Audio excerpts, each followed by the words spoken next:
আসসালামু আলাইকুম, স্বাগত জানাচ্ছি SMJ24 আজকের শেয়ার বাজারে। জনাব মঞ্জুর সাদেক খোশনবিশ স্যারের স্টক মার্কেট বিজনেস ফর্মুলা বইটি পেতে বিকাশ করুন এই নাম্বারটিতে 01759477384।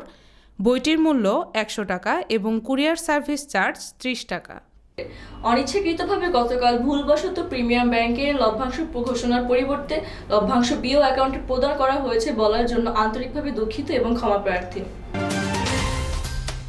ঢাকা স্টক এক্সচেঞ্জ ডিএসই আয়োজিত স্বাধীনতার সুবর্ণ জয়ন্তী বঙ্গবন্ধু স্বপ্নের আলোকে বাংলাদেশের শেয়ার বাজারের অর্জন ও সম্ভাবনা শীর্ষক আলোচনা সভায় প্রধান অতিথির বক্তব্যে অর্থমন্ত্রী আহম মোস্তফা কামাল বলেন, দেশের অর্থনীতি গতিশীল করার জন্য একটি শক্তিশালী পুঁজিবাজার প্রয়োজন। এই পুঁজিবাজারকে জনবান্ধব হিসেবে তৈরি করতে চাই। পুঁজিবাজারের উন্নতির স্বার্থে আমরা সবকিছু করতে প্রস্তুত।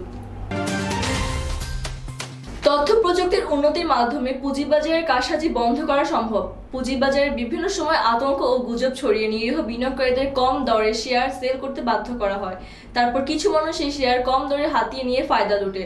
পরবর্তীতে বেশি দরে বিনিয়োগকারীদের সেই শেয়ার কিন্তু উদ্বুদ্ধ করা হয়। এমন কারসাজি থেকে পুঁজিবাজারকে বের করে আনা হবে বলে জানান পুঁজিবাজার নিয়ন্ত্রক সংস্থা বিএসইসির চেয়ারম্যান অধ্যাপক শিবলী রুবায়াতুল ইসলাম। ঢাকা স্টক এক্সচেঞ্জের দুই ব্রোকারেজ হাউসকে সতর্ক করেছে পুঁজিবাজার নিয়ন্ত্রণ সংস্থা Bangladesh securities and exchange commission BSEC. পরবর্তী সময়গুলোতে এসব হাউসকে সিকিউরিটি আইন কঠোরভাবে মেনে চলার জন্য বলা হয়েছে। সিকিউরিটিজ হাউস দুটি হচ্ছে জিএমএফ সিকিউরিটিজ লিমিটেড ও সালাম অ্যান্ড কোম্পানি লিমিটেড। ব্যাংকিং খাতের পর এবার আর্থিক প্রতিষ্ঠানগুলোর ডিভিডেন্ড ঘোষণারও সীমা বাড়ালো বাংলাদেশ ব্যাংক। করোনা মহামারীর পরিস্থিতি বিবেচনায় আর্থিক প্রতিষ্ঠানগুলো মোট 30% ডিভিডেন্ড ঘোষণা করতে পারবে। এক্ষেত্রে যে সকল আর্থিক প্রতিষ্ঠান 15% ক্যাশ ডিভিডেন্ড ঘোষণা করতে পারবে, শুধুমাত্র তারাই বাকি 15% স্টক ডিভিডেন্ড দিতে পারবে।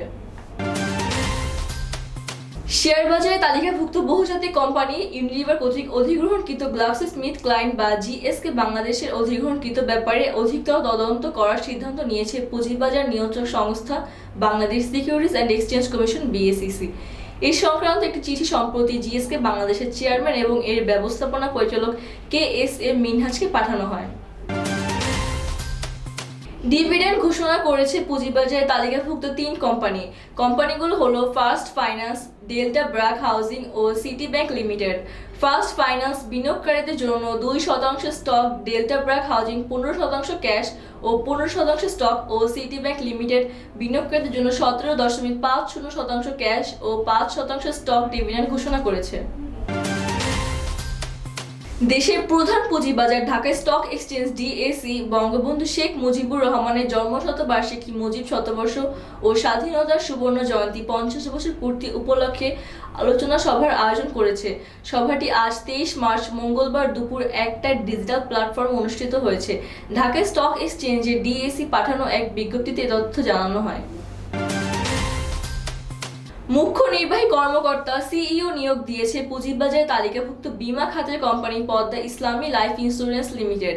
জানা যায় 3 জানুয়ারি 2021 থেকে AKM শরীফুল ইসলামকে প্রতিষ্ঠানটির সিইও হিসেবে নিয়োগ দেওয়া হয়েছে।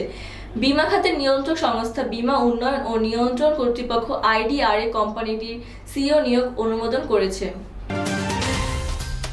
পুঁজিবাজারে তালিকাভুক্ত ইন্দো বাংলা ফার্মাসিউটিক্যালসের ওষুধ উৎপাদন এবং বিপণনে অস্থায়ী নিষেধাজ্ঞা দিয়েছে ওষুধ প্রশাসন অধিদপ্তর।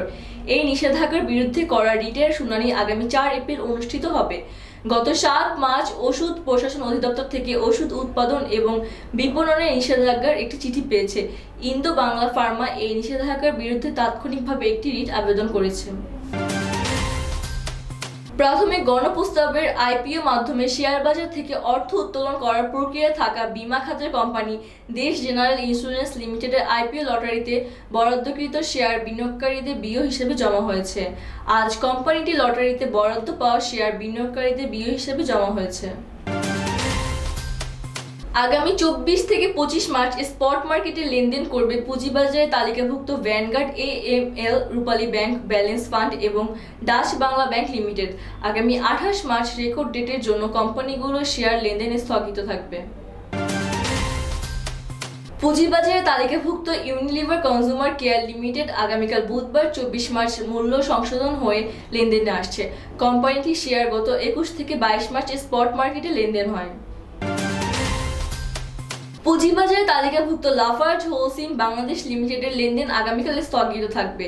কোম্পানিটির শেয়ার গত 22 থেকে 23 মার্চে স্পট মার্কেটে লেনদেন হয়। আগামীকাল 24 মার্চ রেকর্ড ডেটের কারণে কোম্পানিটির শেয়ার লেনদেনে স্থগিত থাকবে।